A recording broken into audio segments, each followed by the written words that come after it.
State, would you please set a record for James Broadway?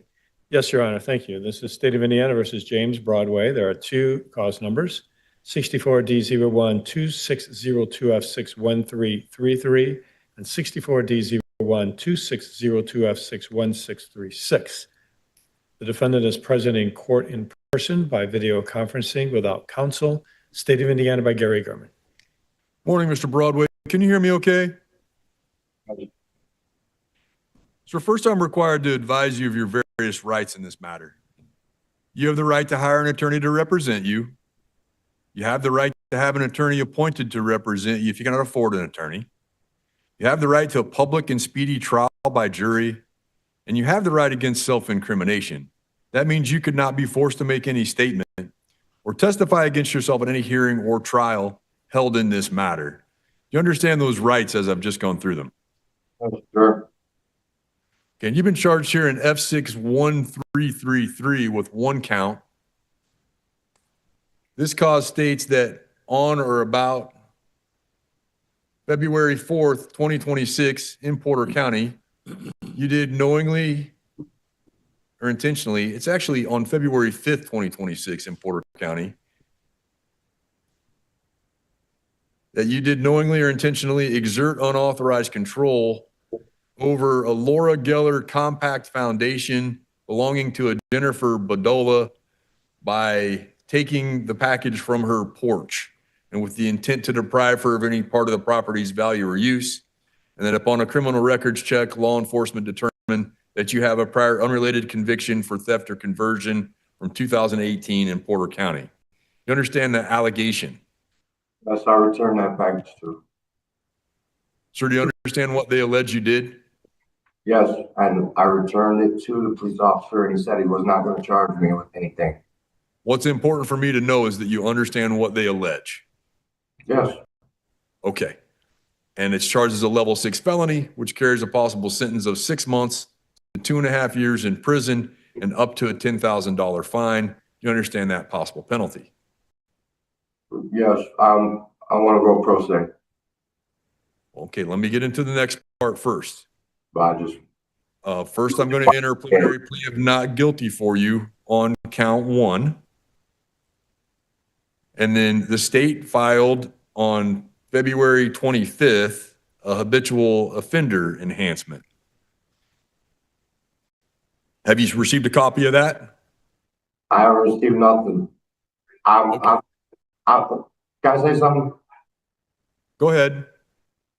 This case that you're talking about is a summons for March 20th.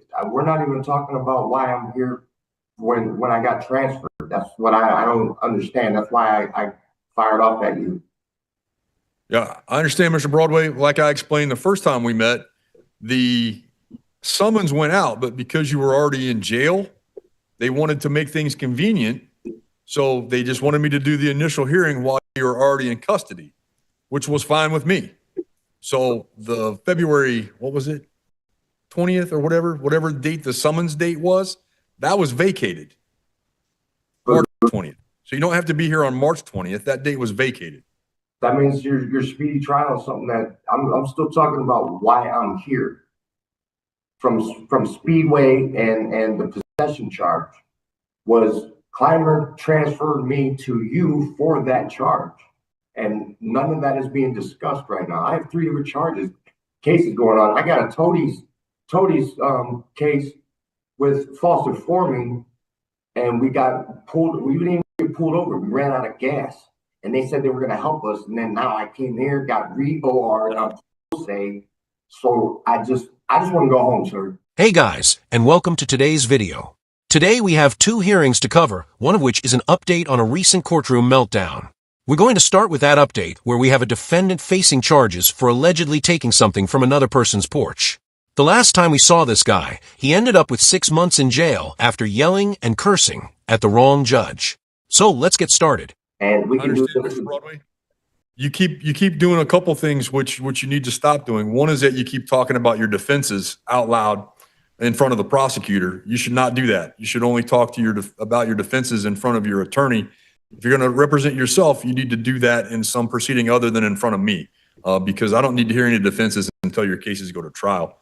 You talked about the pending case you have in front of Judge Tody. I'm aware of that.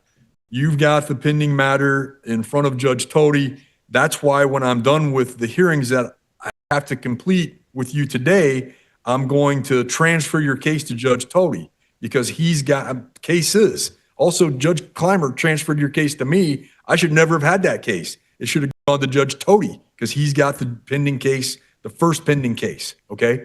I understand it. Thank you. You were in jail already on F61636, which was the case that came to me from Judge Clymer, right? No, I was not. You were. They arrested you. You were in jail. Okay, sir, I got a summons by the officer. He told me that he was not going to press charges against me if I returned said package. I did that. Okay. The next, hold up. I'm talking about one case. You're talking about the other case. But in any event, you're talking about the March 20th package. I'm in here for Speedway, taking food out of Speedway and having a box that was in my pocket that I found. That may have been why you were arrested, Mr. Broadway, and I'm not going to disagree with you. That may have been why you were arrested on F61636. You were already in jail for that, and then they saw that you needed to have the initial in F6133, and to make matters easy, they brought you in front of me last Thursday so we could do the initial hearing on that. But that's not stating why I'm here. This case, why I'm here, is not what you're talking about. But what I'm saying is the officer said he was not going to press charges if I gave him the said package. I gave it to him. The next day, and my door was even open, and it had a piece of plastic. Broadway, I need to get through one more part, okay? You keep talking about your defenses. It does not help you. I'm not. I just want to go home, sir. I keep getting set up to be here, and people get let out of here that has worse charges than me. And Mr. Broadway, I need to go through the habitual enhancement notice with you as well. You have been filed.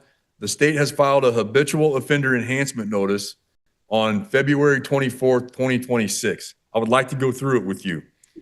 It says that on or about October 7th, 2024, here in Porter County, you were convicted of a felony in 64D02 2406 F6 6181, maintaining a common nuisance, which occurred on June 5th, 2024, and that based on that conviction, you were sentenced on October 7th, 2024 to 360 days in the Porter County Jail, which was suspended.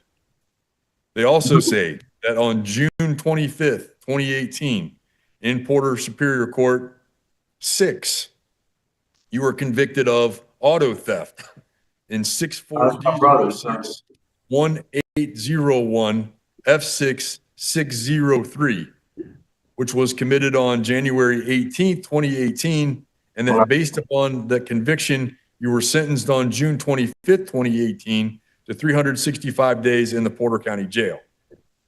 They also say that on January the 6th, 2012, in Porter County, you were convicted of a felony in case 64D01 1108 FD 7679, intimidation, a Class D felony committed on August 12th, 2011, and that based upon that conviction, were sentenced on January the 6th, 2012 to time served in the Porter County Jail. They also say that on December the 1st, 2003, in Porter County, you were convicted of a felony in cause 64D01 0010 DF 8173, possession of marijuana, a Class D felony, which occurred on 26th of September 2000, and that based on that conviction, you were sentenced on December 1st, 2003 to time served in the Porter County Jail. Do you understand what they allege are your prior convictions related to the habitual offender enhancement notice? Do you understand what they allege? No, I don't. That's not my charges. That's not me. My name is Jamie Clifford Broadway.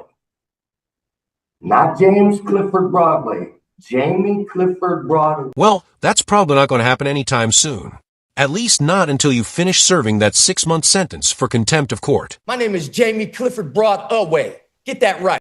My name was changed when we Well, came add back from another the war. 30 days. Oh, so you're going with the, it wasn't me, it was my brother defense. If only there were video evidence of you admitting that you're the same person they're identifying in the case. Oh wait, that's right. There is. I don't Okay, know sir. how to explain That's that. what the state alleges for the habitual offender enhancement notice. They're made by- Do you understand what they allege? I understand that. I hear that, but Okay. I don't agree with it. I understand, and nobody's gonna. In a few minutes, I'll enter a not guilty plea for you on it because you're innocent until proven guilty in this country. I need you to understand that the possible sentence related to the habitual offender enhancement is that you could have an extra 2 to 6 years if you're convicted of a level 6 felony, 2 to 6 years additional term, and it's a non-suspendable additional term. Okay? So if you're found to be a habitual offender, an additional fixed term between 2 to 6 years for level 6 felony can be imposed at the time of sentencing. Do you understand the possible penalty? I do, and Okay, that's all I need. And as required by statute, the court will enter a preliminary plea of not guilty for you on the habitual offender enhancement. Now, I'm transferring your case to Okay. DO6. Both of these cases get transferred to Judge Tody, and you have a hearing set with him on June the 15th at 8:30. So you'll be back in front of him on June the 15th at 8:30.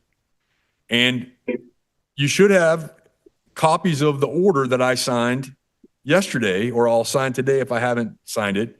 That is the sentence for the contempt finding. I found you guilty of contempt last Friday, and I sentenced you to 6 months in the Porter County Jail. That's another reason why you'll be sitting in the Porter County Jail until the June well, then 15th. I can't go pro se like I got escorted out of your room because I mean, I don't want to look like this in the courtroom. I want to presume I got court. You said you want to proceed I pro got court se. clothes at home that I was ready for court. You said you want to proceed pro se. Like If you this, want to I proceed don't pro understand why se, you can't OR me and I be in court with my suit or tie. and he will have to conduct a Feretta hearing related to the pro se.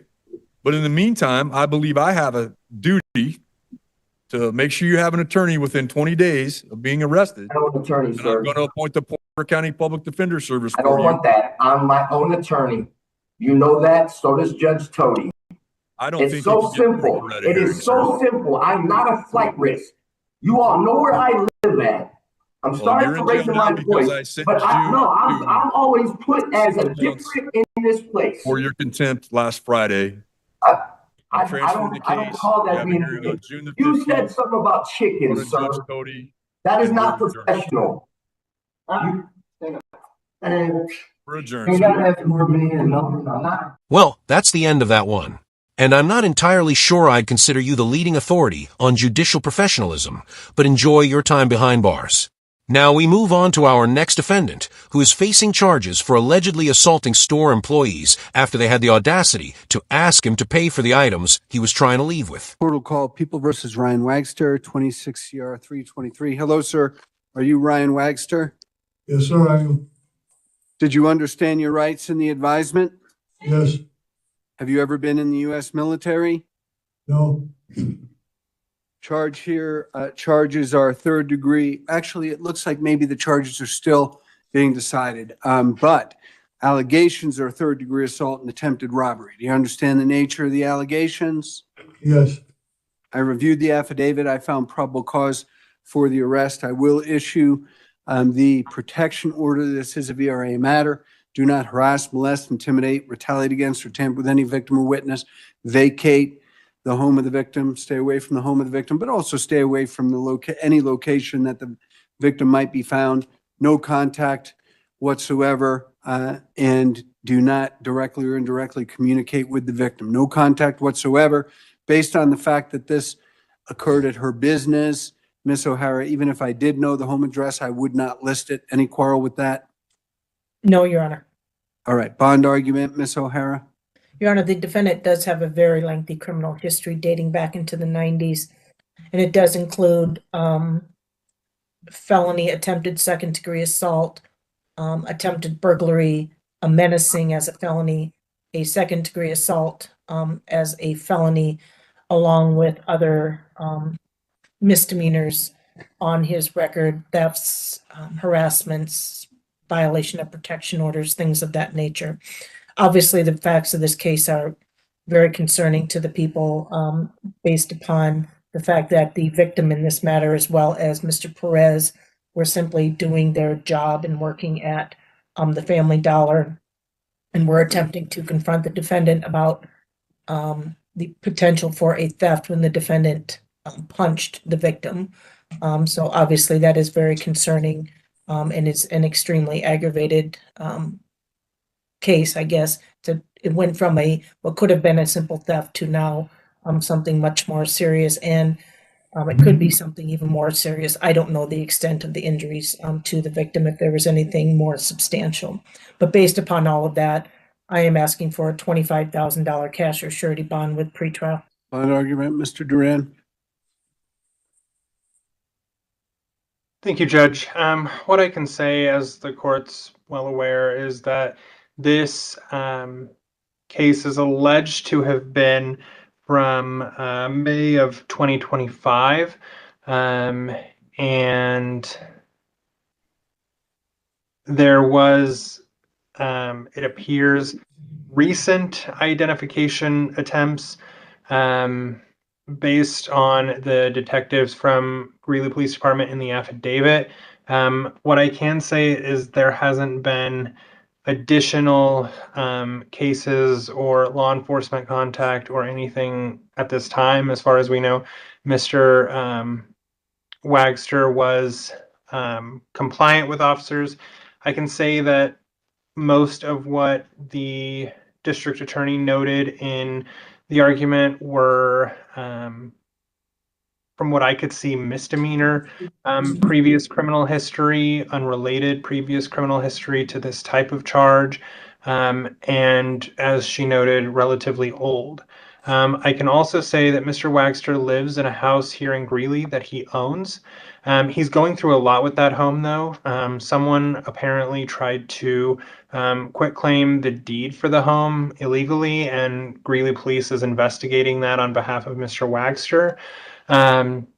He lives by himself. He has a dog that's currently staying in the home that's not cared for because he's not there. He's taking care of his neighbors, and he's working on getting approved as their permanent in-home caregiver. He does have transportation to be able to make it to and from his court dates. He is okay complying with pretrial services and GPS monitoring for the court. The parties can't see it. He had a case in Denver that was dismissed and sealed 2 weeks ago where he was compliant on pretrial services. And he's willing to do that again. Obviously, this came as a complete surprise to him, given the age of the case, and not knowing about the warrant. But he's willing to do everything he can to be successful on bond. We are asking the court to consider a personal recognizance bond. He has no issues with any protection orders the court may set here. That's going to be a big nope, especially considering it's been months since the alleged assault took place, and he's only now deciding to address charges that he already knew were waiting for him. Well, he may have thought that whatever the issues were, they were put to rest. So I don't know if I agree with complete surprise. It's just that it came now is probably not all that convenient, but he could have stuck around, assuming it was him and this really happened. He could have dealt with the police then. So I don't reward someone for basically remaining at large for 8 months on something where he's alleged to have basically hit somebody because they had the audacity to ask him, are you going to pay for that? And really elevates in about one short 2-second decision what's probably a petty shoplifting theft in a municipal court into much more serious charges against his backdrop. And I don't know if what you were trying to say is you don't think he has prior felonies because it looks to me like there was a prior burglary and a stint in DOC. That by definition would be a felony. I certainly understand it's less convenient now for him. But to me, that doesn't garner any points for him, that he hasn't committed any other offenses or we would have caught him sooner. So this caught up to him now. That's just the way it is. This is more than your run-of-the-mill third-degree assault. Court is going to set bond the amount of $25,000 cash or surety with pretrial services, monitored sobriety, appear at all future court dates. Can I say Do something here? comply with the Mr. mandatory Waxter. protection You order. were saying I Do not was on the violate run. state, federal, or municipal laws. What's that, sir? Can I say something here? Yeah, you can speak, but just because you have the ability to do something doesn't automatically mean it's a good idea. In this situation, staying quiet might be the smarter choice. I mean, Mr. Waxter, you Mr. guys had Waxter, me fully, Mr. Waxter, Mr. No, Waxter. you had your chance to say something. I have something to say here. This is not fair. You're making it sound like I was on the run and evading everything. This wasn't even filed until Tuesday. I had no idea that this even existed. I mean, you're making it sound like I was evading and running everywhere. And I don't even know what this is going on. This is not fair, Your Honor. Okay. Well, your attorney can take it from there. If you don't want the public defender, you can hire your own attorney. Return of charges February 24th at 3:30 in the clerk's office if you bond out. March 2nd at 3:30, you'll be in front of the district court. You can certainly lay that out to them. You have a long criminal history, and these are pretty serious allegations. So that's where we are today. That's it for today. Thank you. Fuck you, Duane. I got paperwork for you. Thank you. Have a good weekend.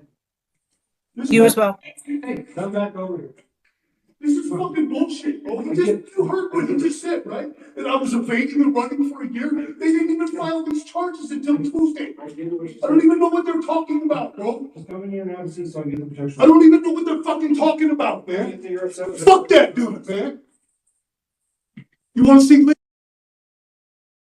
Thank you. All right, guys, that's the end of the video. I'm doing my best to track down the chicken guy's next court appearance. And the second guy had a court date just a few days ago that I wasn't able to locate. So that hearing was either rescheduled or he may not have shown up after posting bond. Either way, I'll be keeping an eye on both of these cases because they never seem to disappoint when it comes to courtroom drama. So, if you liked the video, hit the like button.